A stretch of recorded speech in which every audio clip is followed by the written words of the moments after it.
तो આપણે આગળના લેક્ચરમાં વાત કરી ગયા તેમ રાસાયણિક પ્રક્રિયાના પ્રકારો આપણે ભણી રહ્યા છીએ. સંયોગીકરણની વાત કરી ગયા, વિઘટનની વાત કરી ગયા. વિઘટનમાં ઉષ્માની મદદથી મતલબ ગરમીની મદદથી વિઘટન કઈ રીતે થાય એ ચર્ચા થઈ. પછી આપણે પાણીનું વિદ્યુતની મદદથી કઈ રીતે વિઘટન થાય એની ચર્ચા કરી. સૂર્યપ્રકાશની મદદથી કઈ રીતે વિઘટન થાય એની ચર્ચા કરી. હવે આપણે એક નવી પ્રક્રિયા સંયોગીકરણ અને વિઘટન પછી વિસ્થાપનની ચર્ચા કરવા જઈ રહ્યા છીએ. વિસ્થાપન કરવું એટલે વળી શું?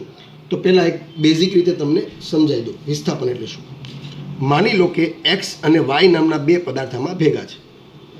હવે એની અંદર ઝેડ નામનો પદાર્થ આપણે ઉમેરીએ અને નવી નિપજ જે મળે એક્સ ઝેડ મળે અને વાય છૂટો પડી જાય. તો મતલબ એક્સ વાય બંને ભેગા હતા તો એક્સની સાથેથી વાય છૂટો પડી ગયો તો વાયનું વિસ્થાપન થયું. કે વાયનું શું થયું કહેવાય? વિસ્થાપન. ટૂંકમાં જે જોડી હતી એક્સ અને વાયની એમાં વાયને કાઢી અને એની સાથે ઝેડ જોડાઈ ગયો છે એટલે આપણને વાય છૂટો પડી ગયો એટલે વાયનું વિસ્થાપન થયું. કે તો આ વિસ્થાપન પ્રક્રિયા છે. તો આને વ્યવસ્થિત આપણે હવે સમજીએ.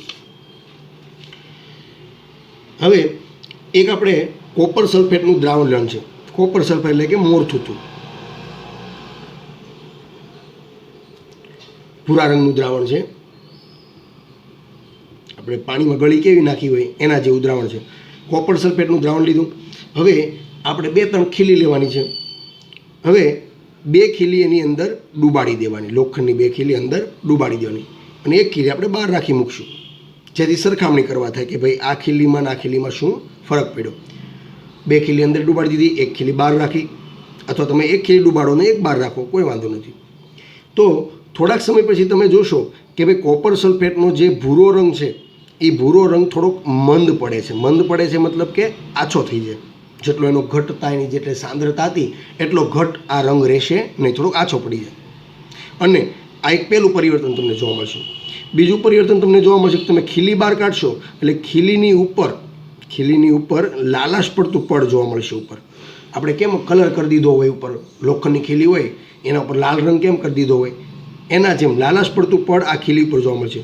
તો ખીલી ઉપર જે લાલાશ પડતું પડ જોવા મળ્યું છે એ પડ જે છે એ કોપરનું પડ છે એટલે ખીલી લાલ રંગની થઈ જાય છે. કોપર એટલે કે તાંબુ, એટલે તાંબુ લાલ રંગનું હોય.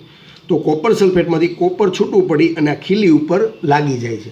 મતલબ કે કોપર સલ્ફેટના દ્રાવણમાંથી કોપરનું શું થઈ ગયું? વિસ્થાપન થઈ ગયું. મતલબ કોપર સલ્ફેટમાંથી કોપર છૂટું પડે છે અને છૂટું પડીને ક્યાં જાય છે? તો લોખંડની ખીલી ઉપર લાગી જાય છે. તો આમ લોખંડની ખીલી છે થોડીક લાલચ પડતી થઈ જશે. તો આની આપણે વિસ્થાપન પ્રક્રિયા કહી શકીએ. થોડુંક વ્યવસ્થિત સમજૂતી સાથે આપણે સમીકરણમાં સમજીએ તો વધારે સમજાશે. કે પહેલાં આપણે લીધું છે કોપર સલ્ફેટ એટલે કે મોરથૂથું કે જે ભૂરા રંગનું દ્રાવણ છે એની અંદર આપણે નાખી લોખંડની ખીલી, લોખંડ એટલે કે Fe. બંનેની પ્રક્રિયા થતાં ફેરસ સલ્ફેટ બને. શું બને છે? ફેરસ સલ્ફેટ FeSO4 અને કોપર છૂટું પડી જાય છે. તો આમ અહીંયા કોપર સલ્ફેટમાંથી કોપરને છૂટું પાડનાર ઘટક છે લોખંડ. તો આથી લોખંડે કોપરનું વિસ્થાપન કર્યું. કોણે વિસ્થાપન કર્યું? લોખંડે. કોનું? કોપરનું. તો આમ તાંબાનું વિસ્થાપન થાય છે. હવે તમને પ્રશ્ન થાય કે આવું શું બધામાં થતું હશે? તો કે નહીં. કોપર સલ્ફેટ જે છે એમાં રહેલી ધાતુ એટલે કે કોપર એ ઓછી સક્રિય ધાતુ છે અને લોખંડ જે છે એની સરખામણીએ વધુ સક્રિય ધાતુ છે. એટલે ઓછી સક્રિય ધાતુની અંદર તમે વધુ સક્રિય ધાતુ ઉમેરો તો એ એનું વિસ્થાપન કરી શકે. એટલે ફેરસ જે છે એ કોપરનું વિસ્થાપન કરી શકે છે. હવે તમને કદાચ આ બધી સક્રિયતાઓ ખબર ન હોય બધી ધાતુઓની, કોણ ધાતુ વધારે સક્રિય છે, કઈ ધાતુ ઓછી સક્રિય છે, તો અત્યારે આપણો મુદ્દો નથી અને ન આવડતું હોય તો કોઈ વાંધો નથી. આપણે આગળના ચેપ્ટરમાં ભણવાના છીએ. બીજું એક ઉદાહરણ દઈ દઉં. માની લો કે કોપર સલ્ફેટનું દ્રાવણ લીધું આપણે ફરીથી, એમાં આપણે ઝિંક ધાતુનો ટુકડો નાખ્યો. તો હમણાં મેં તમને કીધું એમ કોપર ઓછી સક્રિય છે એટલે કોપર વિસ્થાપિત થશે. કોપરને વિસ્થાપિત કરશે ઝિંક એટલે બનશે ઝિંક સલ્ફેટ અને કોપર વિસ્થાપિત થશે. તો તમે જોયું કે અહીંયા બંને જગ્યાએ કોપર વિસ્થાપિત થાય છે. તેના પરથી સાબિત થાય કે લોખંડ અને ઝિંક એ બંને ધાતુ કોપર કરતાં વધુ સક્રિય છે. તો આ થઈ ગયું એક વિસ્થાપન. એક વિસ્થાપન મતલબ એક પરમાણુનું થયેલું વિસ્થાપન. અહીંયા તમે જોવો છો માત્ર કોપરનું જ વિસ્થાપન થયું, અહીંયા માત્ર કોપરનું જ વિસ્થાપન થયું એટલે આને એક વિસ્થાપન કહેવામાં આવે. આને એક વિસ્થાપન કહેવામાં આવે. હવે આપણે વાત કરીએ છીએ દ્વિવિસ્થાપનની. દ્વિવિસ્થાપન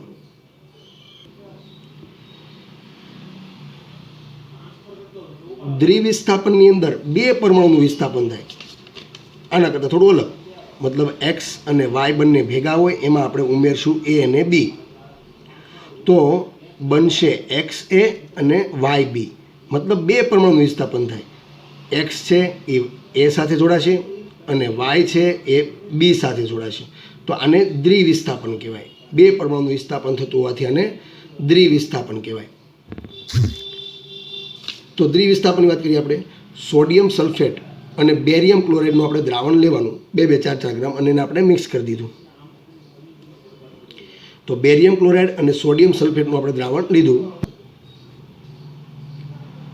તો બેરિયમ ક્લોરાઇડ અને સોડિયમ સલ્ફેટ તમે દ્રાવણમાં નાખશો તો તમને કોઈ પ્રકારનો રંગ દેખાશે નહીં, રંગહીન દ્રાવણ બનશે. હવે બંનેને આપણે ભેગા કરીએ, સંયોજિત કરીએ, તો થોડાક સમય પછી એ બંનેના અવક્ષેપ મળશે અને તમને સફેદ રંગ જોવા મળશે. તો સફેદ રંગ જ્યારે જોવા મળે ત્યારે સમજવાનું કે વિસ્થાપન થયું છે. જોઈએ આપણે સમીકરણ. Barium chloride plus sodium sulphate, એની પ્રક્રિયા કરતાં આપણને હમણાં મેં તમને કીધું બેરિયમ જે છે એ સલ્ફેટ સાથે જોડાશે અને સોડિયમ છે એ ક્લોરિન સાથે જોડાશે, એટલે 2 પરમાણુનું વિસ્થાપન થયું. આથી આને દ્વિવિસ્થાપન કહેવાય. આથી આને દ્વિવિસ્થાપન કહેવામાં આવે છે.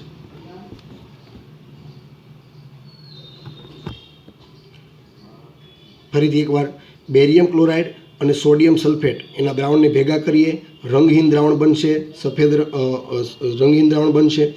બંને ભેગા કરશું એટલે આપણને બેરિયમ સલ્ફેટ અને સોડિયમ ક્લોરાઇડ મળશે, એના અવક્ષેપ મળશે. અવક્ષેપ એટલે પાણીમાં અદ્રાવ્ય પદાર્થ પડ્યો રહે. કેમ આપણે ચૂનાનો અમુક ટુકડો નાખીએ તો એનો અમુક ભાગ પાણીમાં ઓગળ્યા વગરનો પડ્યો રહે, તો એવા અવક્ષેપ આપણને મળશે. અને અવક્ષેપણ પ્રક્રિયા પણ કહેવાય દ્વિવિસ્થાપનને. તો આના અવક્ષેપ મળશે બેરિયમ સલ્ફેટના અને સોડિયમ ક્લોરાઇડના. તો આ થઈ ગયું દ્વિવિસ્થાપન.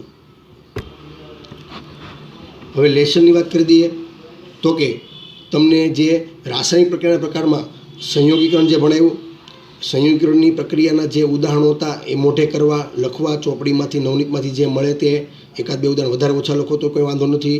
વિઘટન પ્રક્રિયા આપણે ભણ્યા, એમાં આ ત્રણેય પ્રક્રિયા કેલ્શિયમ કાર્બોનેટવાળી, લેડ નાઇટ્રેટવાળી, ફેરસ સલ્ફેટવાળી, એ ત્રણે મોઢે કરવાની, લખવાની. આ સિવાય પાણીનું વિદ્યુત વિભાજન લખવાનું, મોઢે કરવાનું. પછી સિલ્વર ક્લોરાઇડનું વિઘટન સમજાવવાનું, વિસ્થાપન અને દ્વિવિસ્થાપન, આટલી પ્રક્રિયાઓ તમારે લખવાની, સમજવાની છે. 1-2 વધારે લખો તો વાંધો નથી.